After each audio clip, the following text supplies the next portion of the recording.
À suivre dans ce journal des lacets arc-en-ciel pour dire oui à la diversité et pour lutter contre la discrimination. C'est ce que porteront les joueurs de foot professionnels à l'occasion de certains matchs du mois d'octobre. C'est un club de foot amateur qui en a eu l'initiative. Et puis dans Mise en scène, la célèbre formation loufoque le Quatuor se produit pour la dernière fois au Théâtre des Bouffes parisien à Paris. Un bouquet final qui vaut le détour.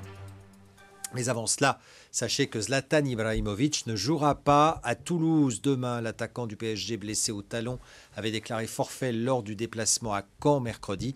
Il reste cependant un espoir selon l'entraîneur parisien Laurent Blanc qu'il joue mardi face au FC Barcelone en Ligue des Champions.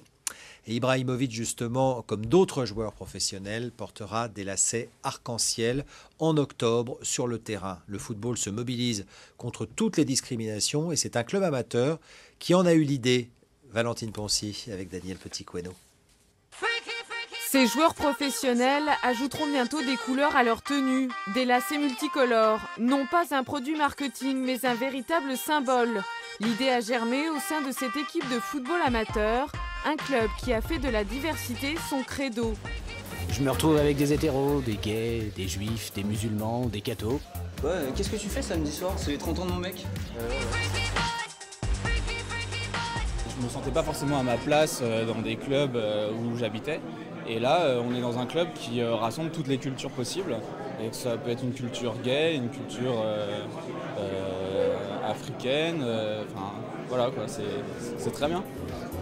Ces joueurs ont repris une initiative anglaise qui n'avait pas abouti. Ici, les couleurs de l'arc-en-ciel sont avant tout symboles de paix et d'harmonie.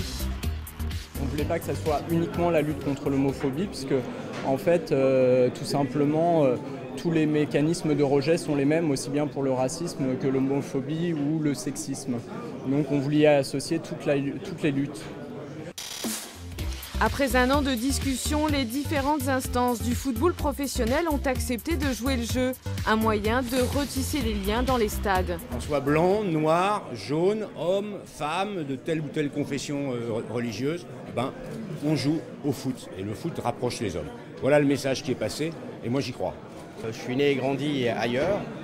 J'ai été bien accueilli, mais j'ai accepté un certain nombre de choses et les autres ont accepté aussi mes qualités, mes défauts. Une fois qu'on a accepté les règles du jeu, qu'on a accepté les différences des uns et des autres, on arrive à construire beaucoup plus facilement et même des fois beaucoup plus rapide que d'autres.